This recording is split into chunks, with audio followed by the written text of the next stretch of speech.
we are all in anticipation of seeing the Odyssey, which is not going to be a short film at all. I can't imagine you trying to make the Odyssey into a short film. And so my question is, 52 minutes. That's a very short film compared to how long it takes to read that thing. But my question is...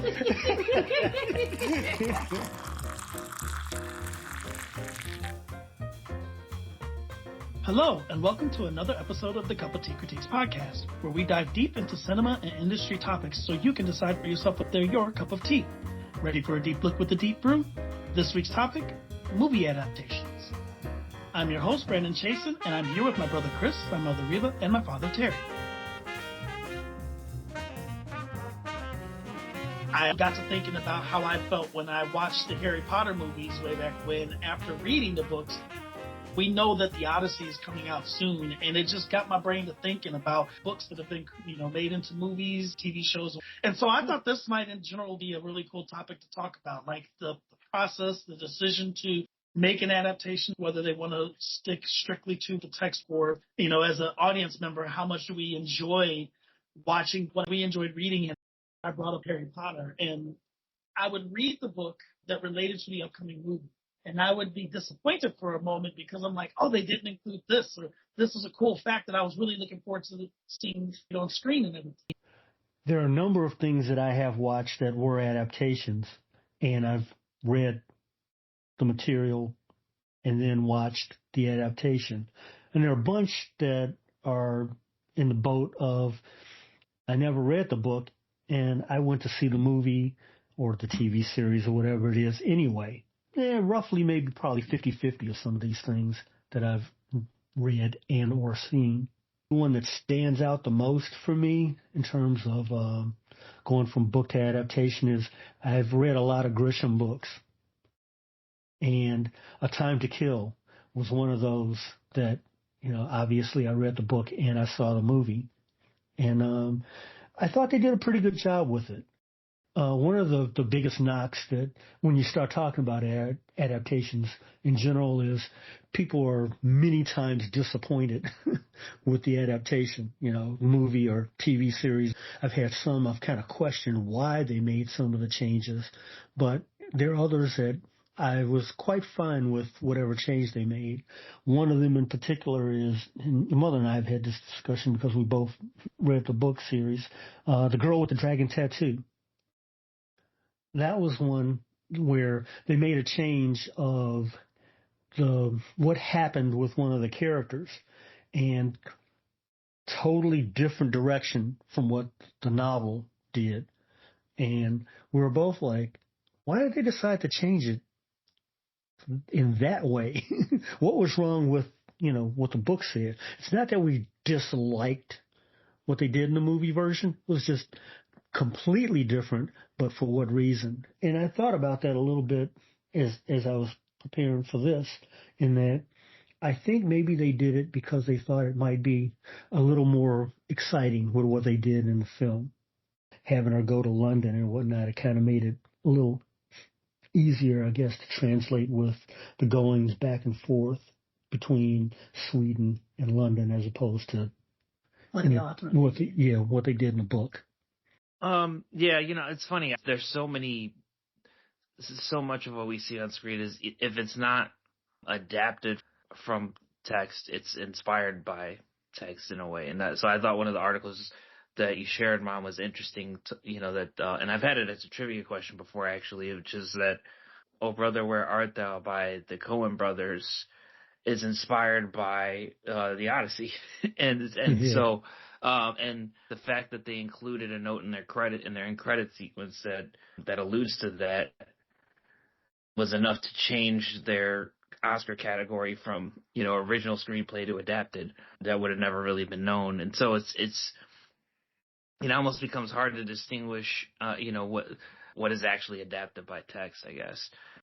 I guess I wonder, the question when you pitch this topic, the first question I had is, what obligation does a filmmaker have to abide by that text, just because it's an adapted work? Because it feels like it's the biggest criticism of these movies, is that they did something different or they left something out.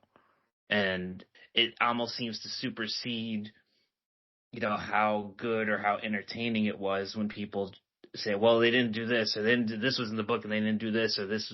It seems like it's almost becomes this expectation that it be as close to the source material as possible, and I wonder if that's necessarily fair or not. All right, boys. How's my hair? It's thought time. We got you surrounded. Damn, we're in a tight spot. Just come on out and grab it in. And don't try nothing fancy. Your situation is putting out hopeless. Damn, we're in a tight spot. What in the Sam Hill? Pete's cousin turned us in for the bounty. The hell you say?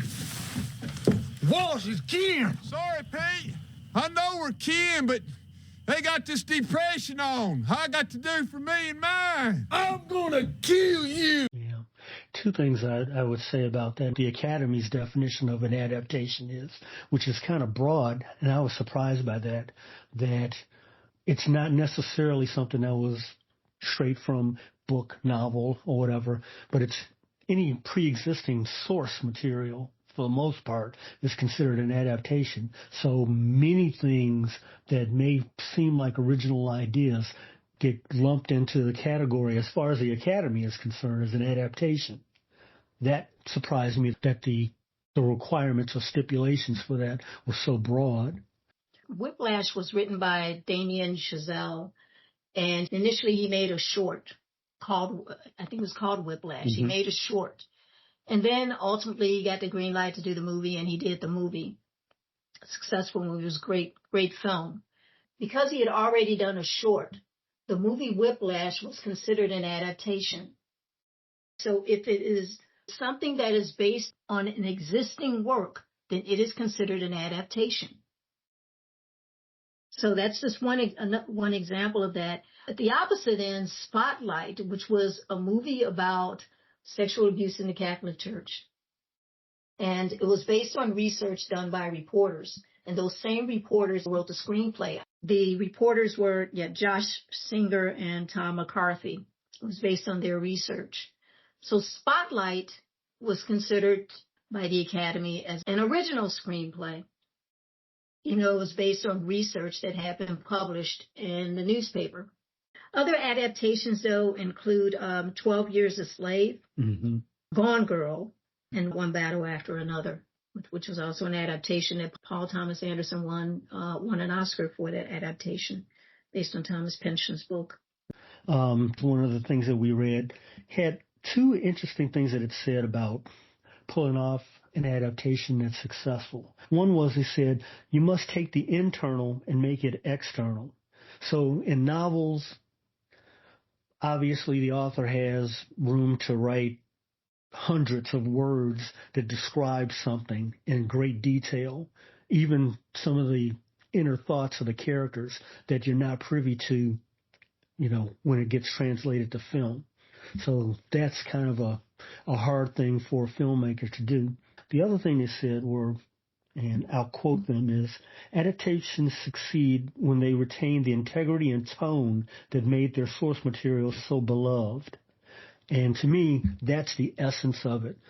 As someone who's read something and gone to see a film, if the essence of it is there, then what I really enjoyed about the story is translated to film, I can live with some of the things that may have been excluded or changed. Case in point was The Girl with the Dragon Tattoo, because I thought they really captured the essence of the story. I think when we talk about the obligations that the filmmaker or the screenwriter has to the source material, we are talking about their obligations to the author of the source material, though, not their obligations to you, the viewer, okay, or to us, the audience. And so going back to this, I'm thinking, of course, if we wrote something that was published, became successful, it's our baby. We have an emotional attachment to our baby. And so if someone comes along and says, I would like to buy the rights to that and develop a screenplay from it, your expectation is that they're going to take really good care of your baby. But if they go and essentially bastardize it, if they have some gross inaccuracies or take some details that were essential to the story, well, that's problematic.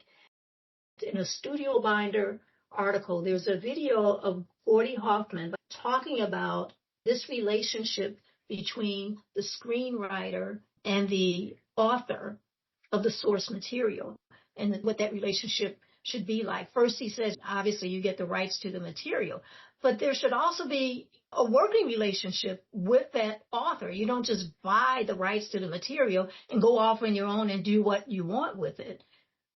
I think that's once you sell the rights to it, that I kind of feel like the filmmaker can do what they want with it. If you as an author are concerned with the end product, you have to negotiate that before anything else is ever agreed on. So if you want, because I think I'm pretty sure this is part of some of the contracts they draw up, is like, all right, I'm going to let you make this movie, but I want some say in it, and you have to write that into your agreement. If you say, yeah, you can have it, go at it, the filmmaker can kind of do whatever they want with the story. So I think you have to negotiate your voice in the process of putting that screenplay together. Otherwise, you kind of have to live with whatever they do with it. Yeah. So I agree with that. I'm sorry, Dad. Go ahead. I agree with you. I agree with that. 100%, And bro. then to your point with that, many times the author is either the screenwriter or is a consultant on the film. So that's pretty much where they kind of insert themselves in that. They also tend to get co-writing credit. You think, for example, about One Battle After Another. Paul Thomas Anderson adapted the screenplay from Thomas Pynchon's book Vineland. And Thomas Pynchon, gets writing credit there. Chris and I review an awful lot of films. We find that on adaptations, that the author of the source material often gets writing credit, even if they didn't participate directly in the screenplay. Now, I'll say this one more thing. While it seems like it should be black and white, because the contract may indicate that the author of the source material will have no role in the development of the screenplay or the production of the film.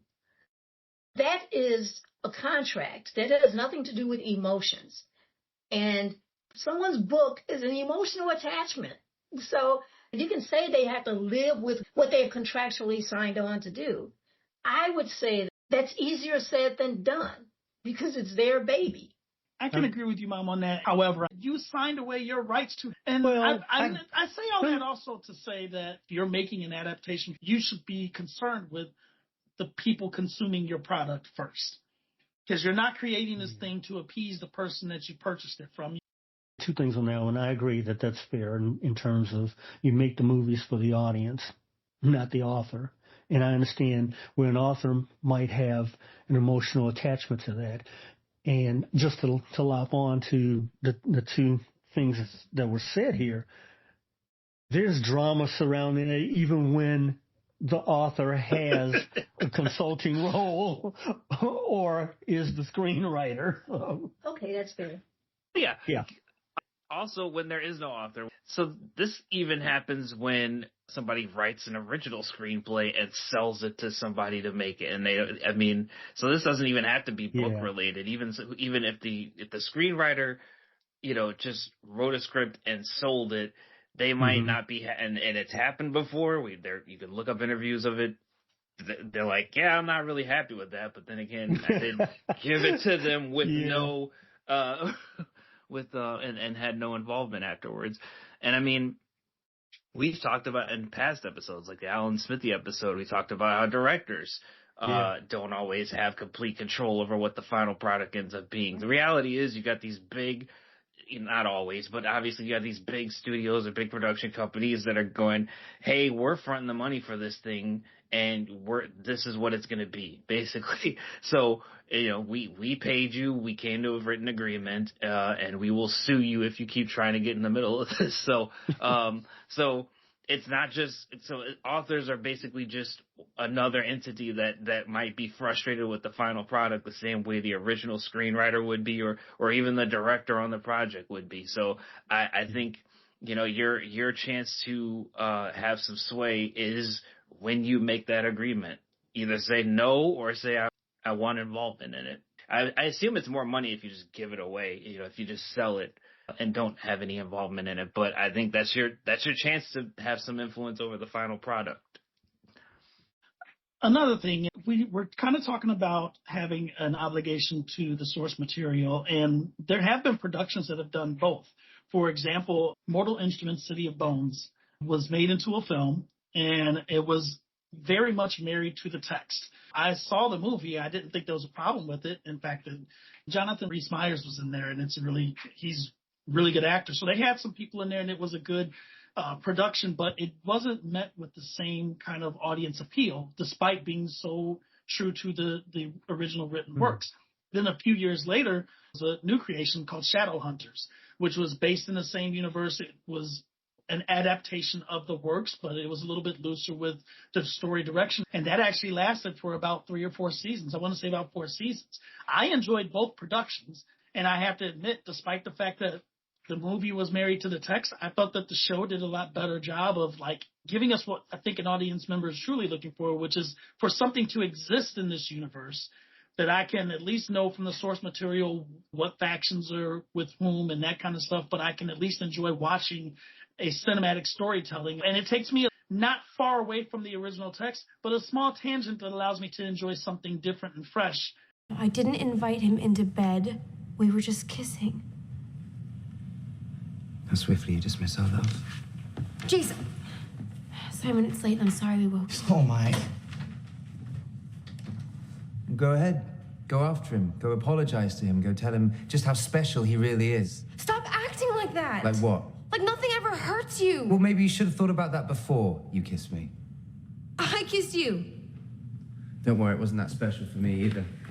Yeah, agree. I think, interestingly enough, Gone Girl was an example of one where I think the author was actually the screenwriter on that one. And there are numerous productions where the author is the screenwriter or is a consultant. But this one was, in particular, I thought interesting in the fact that they got to play, both roles, or to be able to have pretty much, I guess, full say in terms of what the screenplay would be like for that adaptation.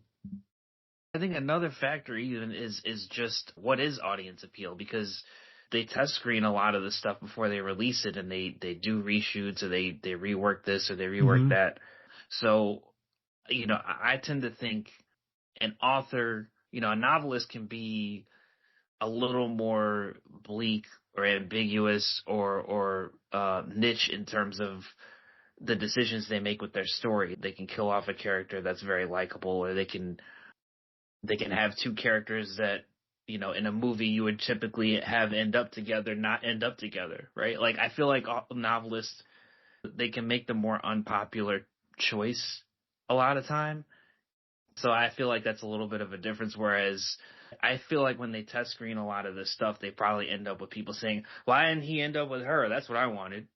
And a movie ends up, the two characters end up together at the end. Or, I wanted this guy to survive and he didn't. Now they, so they rework the story that way. I can't say specifically, books that I have in mind where that happened in the adapted, in the film adaptation. But I feel like authors probably have a little more leeway in terms of story decisions like that. Whereas when you're writing for, hoping to get this audience or get this box office success, you probably change the story a little bit to do more things that have more mass appeal. Piggybacking on, Brandon, what you said about Mortal Instruments, and Chris, what you were saying about what constitutes audience appeal. Just thinking, Mortal Instruments did not receive high critical acclaim, and frankly was not even a financially successful movie. Although it was successful as a series, to your point, as a television series, because it went on for 4 seasons. That, to me, it just kind of raises a couple of questions, which I think was also addressed in one of the articles. Mortal Instruments is something that, as you pointed out, Brandon, was indeed made to to match the story in the book, word for word, letter for letter. And yet it was not appealing to even fans of the book, which leads us to believe that, there is indeed a difference between our experience with a text, our experience with a novel versus our experience with a movie, which is something I was trying to get at earlier, is that, do we watch films differently than the way we read books? Do our imaginations work differently with each? Are we engaging different senses with each? And so I just think it's worth something, I'm not saying we necessarily have answers for each of those, but, with movies, we're hearing and we're seeing, we're listening for things, we're feeling things, our emotions are engaged. With books, we're not doing those same kinds of things. We're reading words. We're not hearing. We're not listening for things. It's very different. To some degree, we get emotionally engaged depending on how riveting the writing is. But different senses are being engaged, and they're being engaged in very different ways. That's what I find so interesting about Mortal Instruments. I think it almost proves that. And so your dad came home, for example, the other day, and he said, let's be sure to watch the new Ryan movie this weekend. The Tom Clancy's Jack Ryan Ghost War is now playing on Prime. And I wanted to be sure to catch that because I enjoyed all of the Jack Ryan movies. And I said, do you know anybody that has seen it? He said, yeah. And, folks are complaining that, the usual, that it's not like the book. It's not as good as the book. And that is typically the complaint, that it's not like the book. Yet Mortal Instruments was exactly like the book, and nobody liked it.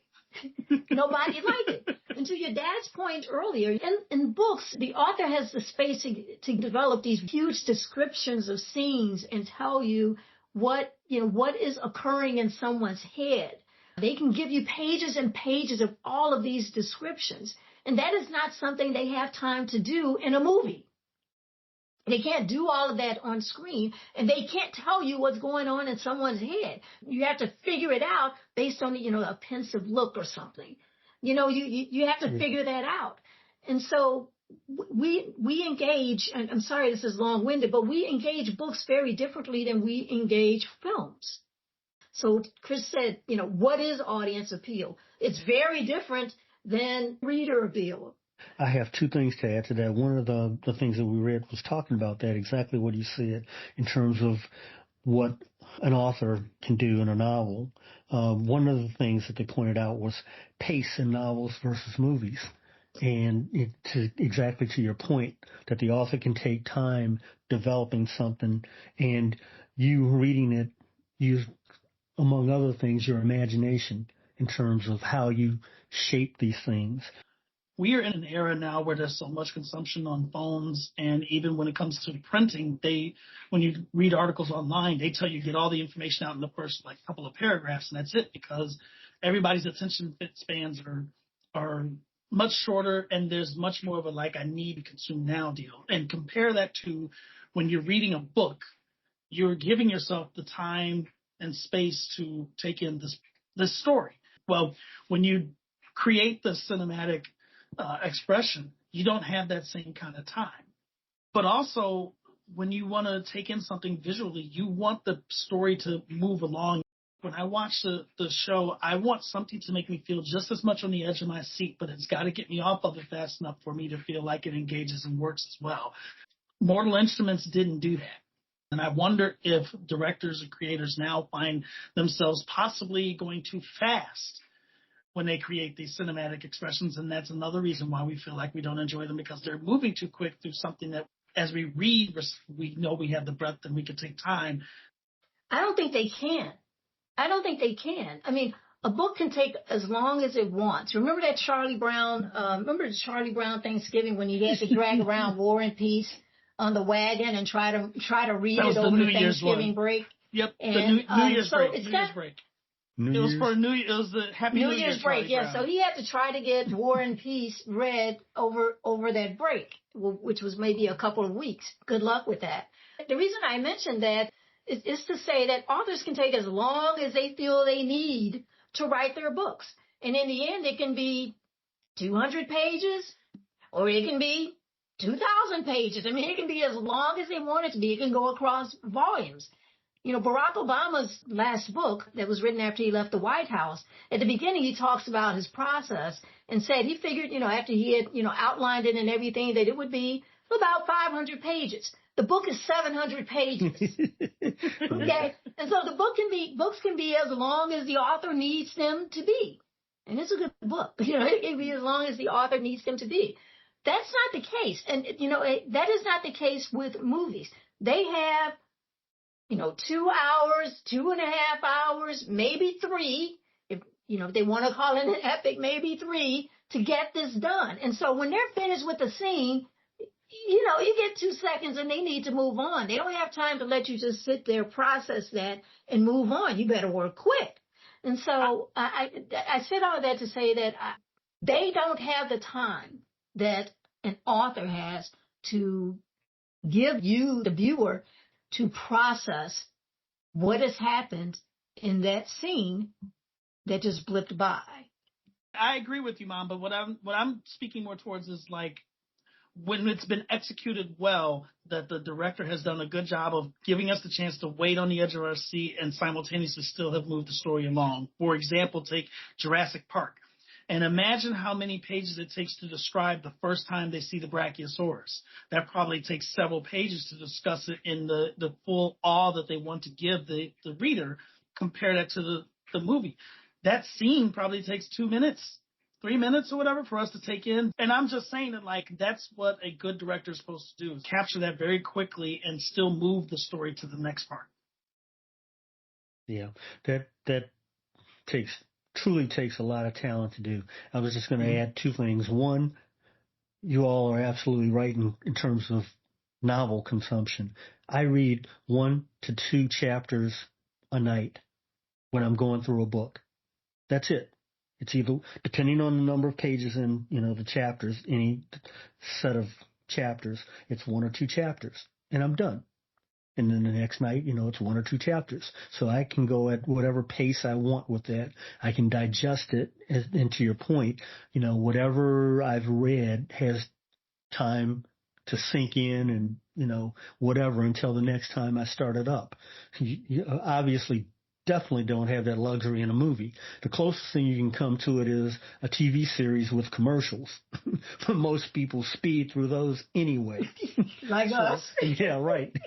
So haven't watched the commercials since the invention of TiVo. Yeah. Well, some streaming channels just stuck with it because they. I didn't watch it. I did not watch it. I muted and did what we used to do, and that was go to the kitchen and get my beverage or whatever. Yeah. We're talking about movie adaptations. Be sure to follow us wherever you're listening and send us a comment and let us know what your favorite one is. You know, Christopher Nolan did a 60 Minutes interview a couple of weeks ago. I think it was May 17. I may be wrong about the date. But he did an interview with Scott Pelley on his upcoming movie, Odyssey. And a very interesting thing he talked about was his approach to making movies. Mm-hmm. He admitted that his movies are big, lavish. That's his thing, and he loves that. But he said the way he captivates his audience is he puts them in the movie. So the point of view of the audience is inside the scene, as opposed to being on the outside and watching what's going on. He puts them in, you know, the trial and tribulations that are going on in that particular scene. You know, one scene they showed from the film was that the soldiers inside the Trojan horse, mm-hmm. and how crowded and sweaty and scary that was for them. And we were in there with them, experiencing it. Just that little clip they showed, we felt like we were in the Trojan horse with them. Yeah. And afraid that they were going to be found out. That I found that really very interesting. And he said that is the approach that he takes to all of his films. Mm-hmm. And so anyway, I said all that to say that while movies are only working with so much time, you know, they have to take a book, and condense that to, whatever, 2 hours. Typically it's an hour and a half, but 2 hours, 3 hours. In Christopher Nolan's case, he can get as much time as he needs, but 2, 3 hours. If it's done from a particular point of view, and Christopher Nolan is very deliberate, he's very intentional about the point of view he wants to present, where he wants that audience to be in his story, then that you don't feel like you missed anything. You feel like you actually were along for that adventure. You were in it. You were a part of it. And so I think it all depends on just how good the doggone filmmaker is too. He's a to say he's a pretty good one is obviously a gross understatement. He's a doggone good filmmaker. There was a TV series of probably one of my favorite book series, King and Maxwell, a David Baldacci series. In 2013, it was John Tenney and Rebecca Romaine, and they were the lead actors in that series. Never watched it. I guess I'll have to go back and take a peek at it. But it only lasted 10 episodes. And it's like, okay. Some people were disappointed that they canceled the series. But what I was going to say about the work that you and Brandon brought up is I wonder how much the choice of actors play a role in that as well. To me, that's extremely interesting because I don't know. Tenney, yeah, I like him as an actor. And he probably, as I'm thinking about it, my image of Sean King, the lead character in the series, he probably could pull that off. Rebecca Romaine, she's in stature, she's like the main character, Michelle Maxwell. I don't know if she could really pull off, all the characteristics of that character that I formed in my head as far as, what she was like. Stature-wise, yes, that was perfect. But I don't know if she was necessarily the actress to pull that off. Excuse me, are you Sean King and Michelle Maxwell? Yes, we are. I'm Hunter Glenn. I'm here for the Katherine Heigl movie. Hunter. Oh, your headshot does not do you justice. We took one look at you and said, that's our Togo. Is Katherine here? Katie's in her trailer. Can I get one picture of you for wardrobe? If you'll just... Now, can you just put your hands behind your back? Hey! Hunter Glenn, you owe $32,000 in back child support. And so, back to the original point, do the casting choices have any effect on how well we like an adaptation? I think that's absolutely. An excellent question. Sorry, go ahead. No, you're good. I agree, like you, Chris. That's an excellent point, though, Dad, because when you think back to Mortal Instruments, Lena Headey is in there, and Jonathan Rhys-Meyers, like I mentioned earlier, is in there. CCH Pounder is in that movie as well. But the movie did not center on those actors. It centered on the younger talent, and the headline in that case was Lily Collins. And I don't want to say that she couldn't do the job, but I feel like maybe the unfamiliarity of all the main characters in this sense for a movie just didn't really lend itself to the audience wanting to take it in or giving them the same benefit of the doubt. I think the casting is critical for everything, but I think it absolutely matters for adaptations. But I mean, you're trying to match whatever the readers had in mind when they were reading this book. And I think, there's also a level of anything you want to include in a book, you could just include in it, right? Whereas, there's this practical element to the movie that isn't necessarily there. If I'm writing a book and I want two characters to fight on an aircraft carrier, I can just write that into the book, right? If I sit down with somebody and we're like, all right, we're gonna shoot this movie, two characters are gonna fight on an aircraft carrier, and it's like, well, that's gonna be a few bucks. So let's how do we figure out how to make this work? Like, So I think there's also that difference of just with the, you know, an author could just make all these different choices, you know, in a book. And I think what we see is, you know, there's a whole lot of description in a lot of novels you read. They will describe it, you know, they'll have paragraphs just describing how somebody looks Yes. or how Yes. or how a setting looks or how, you know, Yes. and so yeah, I think you're trying to find the not only an actor who fits that physical description, but also just somebody who has their own audience. We talk about the book, you know, the book having an audience, you know, and that being the reason that we see a lot of these adaptations is because you have this built-in audience, but you're also trying to get audience from the actor, you know, and the people who are fans of that actor. So I do think, to your point, it is critical. It is very important. I, at least, have brought up this particular film over and over in this discussion. But again, back to the girl with the dragon tattoo. When they made the American version of it, we had already seen, your mother and I had already seen the entire set of the Swedish version of the movies. We were wondering how they were going to pull it off. Were they going to be able to cast this well enough? Well, they had Daniel Craig as the main lead, and Rooney Mara played Lisbeth. And I thought they did a fantastic job. They sold me on it. So much so that we were looking forward to the next one that was never made. So we're still lamenting about that to this day. No, I was just going to add on to the importance of actors to, frankly, I wouldn't even say to adaptations. I would say to, frankly, any movie. I'm not sure if that's unique to adaptations.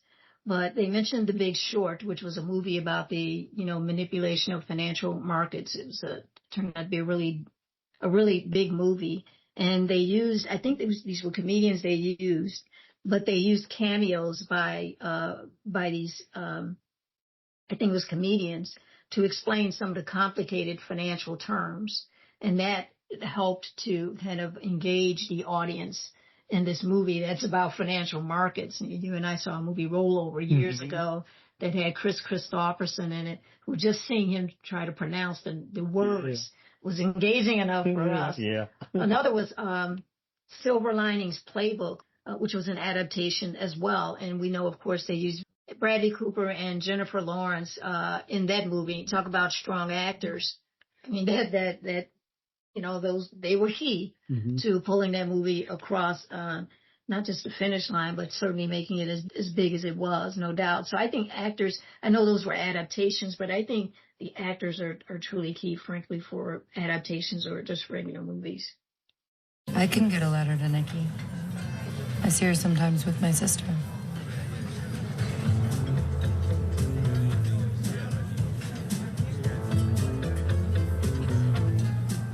It would be so amazing if you could get a letter to Nikki from me. I'd have to hide it from Veronica. She's not into breaking the law, which this letter would definitely be doing. But you would do it. I'd have to be careful. I'm already on thin ice with my family. You should hear how I lost my job. How'd you lose your job? Having sex with everybody in the office. I was actually just going to bring up, we talk about the casting, we talk about how these things can be things that pull audiences in. But we also didn't talk about there's authors that at this point that are kind of known for, you know, having their works adapted. And so the appeal might even be not just the fans of that book, but just the fans of that author. Right? Like, I mean, you could have not read a lot of Stephen King's work, but at this point you've probably seen enough of his movies where you go, oh, this is a Stephen King adaptation. All right, now I'm interested. So I think in a sense, you're always looking at anything to help your marketing efforts. And I wonder if that's one of those, like, all right, well, we know there are Stephen King fans out there. Or we know there are, Michael Crichton. Oh, there you go. Michael Crichton, Tom Clancy, John Grisham. Yeah. And so, yeah, I think it's at a certain point, you know, now the author just lending their name to it, you know, pitches in on the marketing efforts as well. Yeah, it's a ready-made audience too, which makes it easier to get the green light from the studio too. As a result, first of all, typically with these adaptations, it's not always, but typically with these adaptations, it seems that you will often have well-known filmmakers doing them too, right? John, I don't remember who the filmmakers were for a lot of the John Grisham movies. I guess when you have a name like John Grisham, it almost doesn't matter as long as they're an experienced filmmaker with some name familiarity. Michael Crichton, you had Steven Spielberg attached. I mentioned Paul Thomas Anderson being attached to Thomas Pynchon's work. Mm-hmm. Tom Clancy. Yeah. I think a number of people have adapted screenplays from his books and made films from them. So when you have that name double name familiarity now, not just the filmmaker, but you also have, the writer. You now have this ready-made audience now, the fans of books. Grisham is your dad's favorite author. He has, as you guys know, he has tons of books, tons of Grisham books. The moment a Grisham movie comes out, there's no question about it. We are going to see it. I mean, that's a ready-made audience. Studios, financiers don't have to guess. There's less guesswork involved in trying to quantify that audience. And so this is probably going to be a pretty successful movie. So when you ask the question, why would a filmmaker do an adaptation versus writing an original screenplay? That would be one of the reasons why, right? Because there's a ready-made audience for the adaptation. A lot of people would want to do their own work. I can imagine a number of aspiring directors would want to do, and frankly, aspiring screenwriters would want to do just their own work, an original. I want to do my own work. But really, if there's a proven audience for, a novel out there, that may be a really good start. It may be a great start, as a matter of fact, to get your name out there. Yeah. Also, people immediately know the tone of it too, right? Like, if it's a Tom Clancy adapted work, I already know what the movie's going to be like. If it's a John Grisham work, I know it's probably a courtroom drama. It's probably going to be like, so it also is just that communicates to, it helps the marketing a little bit, just because no one's going in there with some misconception of what the movie's going to be. Right. Yeah. Interestingly enough, TV series Bosch, I did not read the Michael Connelly novels. Maybe one day I'll circle back around and do that, but we really enjoyed the series. It was really good. Yeah, Bosch. And, obviously you had Michael Connelly's name attached to it, but the TV directors, I was just looking through the list of them. There were people I've never heard of, but, obviously they. Bosch, Deputy Chief. Been subpoenaed too? I'm only here to show my support. Yeah. You got me wrong, Detective. You have to understand something. My primary objective is to protect the reputation of Los Angeles Police Department. And we don't wash our laundry in public, especially not in federal court. So you're not here to hang me out to dry? On the contrary, the department exonerated you. They had to. It was a good shooting. When we talked about pacing, Mom, you specifically were talking about how directors of movies don't have the time to let these works breathe the same way, and I agree with you. But we are all in anticipation of seeing The Odyssey, which is not going to be a short film at all. I can't imagine you trying to make The Odyssey into a short film. And so my question is... 52 minutes. That's a very short film compared to how long it takes to read that thing. But my question is, what makes us more willing to take in something that much, longer, given the fact that most of us want to be out of the theater within 2 hours to 2 hours and 15 minutes? It really depends on the work, if you ask me. I mean, I've been on both ends of that, where I've suffered through something that's really long, and I've been in movies that are really long, and it doesn't feel like you're doing that. It really depends on the work. It really does. Director, actors, you name it, the whole work in and of itself pulls me in and keeps me going for the entire time period. Yeah, there's no doubt that name recognition matters a lot. That is something that say, oh, it's it's his movie or it's her movie. then that increases the likelihood that I will go if I'm an admirer of that person's work. I think also you can't underestimate the value of buzz. You can't underestimate how press and, can influence your decision about, whether or not to see a movie. If there's a lot of buzz about that film and it has directors and writers attached to it whose names you're familiar with, and we haven't yet added music, who's done the music, because we enjoy the music of certain composers as well. Yeah. Those things are huge pulls for us. So yeah. Yeah, I mean, I agree. I think it's all those things, all the same things that draw us to the movies in the first place. I think give you the patience to sit through something that's a little bit longer. The stars in the movie, I think the visuals, the direction, and just the feeling that it's all necessary. I guess that helps. Yeah. Project Hail Mary did really well. I really liked it. Feel like it could have been about 15 minutes shorter, but I mean, it helps that it had a movie star, that gave a great performance, that it didn't override how good the rest of the movie was, even if it could have been snipped a little bit. And I mean, we'll take The Return of the King.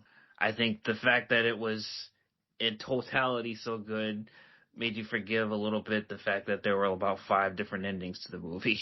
So I think you just gain equity over the course of that time, and people are willing to hang in. I gotta agree with you, bro. Like, as much as I enjoyed all 3 of the Lord of the Rings movies and then the subsequent 3 movies of The Hobbit, I will say to Peter Jackson, pick an ending, bro. Pick one. Pick one. After the 3rd one, I remember sitting there going, "Dang, bro, I'm ready to go." I mean, some of us planned our I won't just, I'm not speaking for myself, but I could tell you from the experience that I went with some friends that after like the 3rd version of the end, before he got to the other 2 or whatever, they were like, "Dude, I planned on peeing by now." Like, they were ready to go to the bathroom thinking, "Oh, okay, during the credits I can run on out." Well, you get to the credits already? I thought we were done. So, yeah.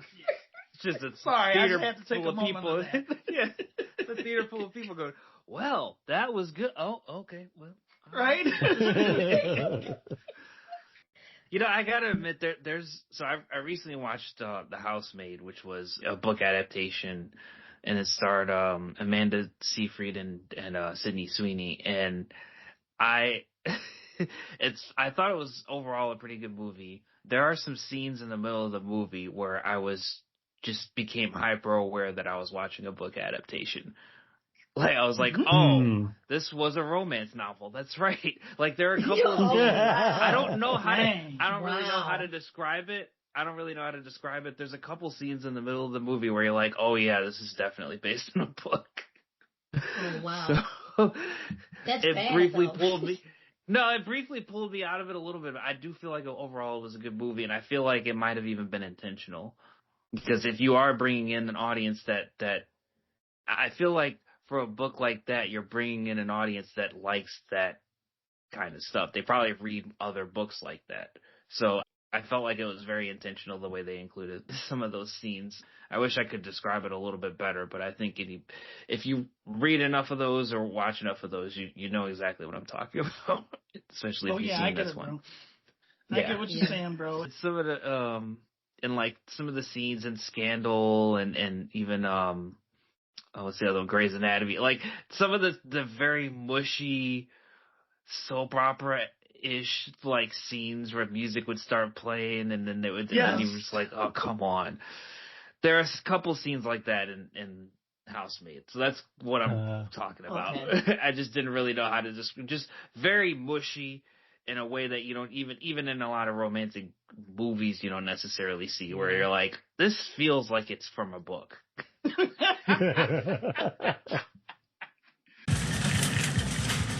Hello, Millie. Hi. Is that the newest phone? What do you think of that camera? It's pretty great, right? I wouldn't know. I only use it for work. Well, still, you're very trusting. What do you mean? Pumpkin. Most of the nannies won't take the phone because they don't want every text, every call, every place you go tracked. But, I mean, you have nothing to hide, so good for you. And that's when I realized that Nina knew everything. And fam, I want to close this out real quick with one last question. Is there anything you guys have read that you would love to see adapted into film production? Yeah, I mean, I've been reading a lot of the Baldacci, King and Maxwell series, and there was the other one, Memory Man, was the other series that I read by him. I enjoyed both of them. I would not mind seeing film or TV series based off of Memory Man, or since they gave it one crack as a TV series for King and Maxwell, it'd be nice to see maybe a movie adaptation and see how that does. For me, I shouldn't hold my breath, but I would love to see The Girl Who Played with Fire by Stieg Larsson. It is the second book in his The Girl with the Dragon Tattoo series. Your dad kind of alluded to it earlier. I am still waiting for that second book. When they made the second American-based movie, it was not based on the second book. It was based on, I think it was it was based on the fourth book, which was not written by Stieg Larsson. Stieg Larsson had passed away by then. So I would love to see a movie made from that second book.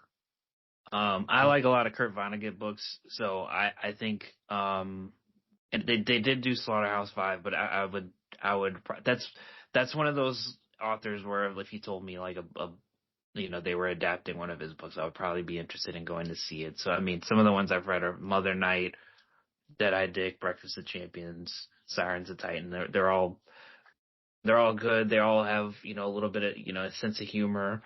I think those would be good movie adaptations to have like a voiceover narrative so that you can get a little bit of Vonnegut's actual, his writing actually is a good way to work his writing into the script. So that's what I would like to see as a Vonnegut, any adaptation of a Kurt Vonnegut book. So I'll close out with this one. So there was a time period where I gotten away from reading when I was younger, and Mom got me turned back into the enjoyment of reading with Windmills of the Gods by Sidney Sheldon. It was made into a TV miniseries, but that was back in the mid to late 80s. I would love to see a current adaptation of that. And then I'll also say this one, really a small one.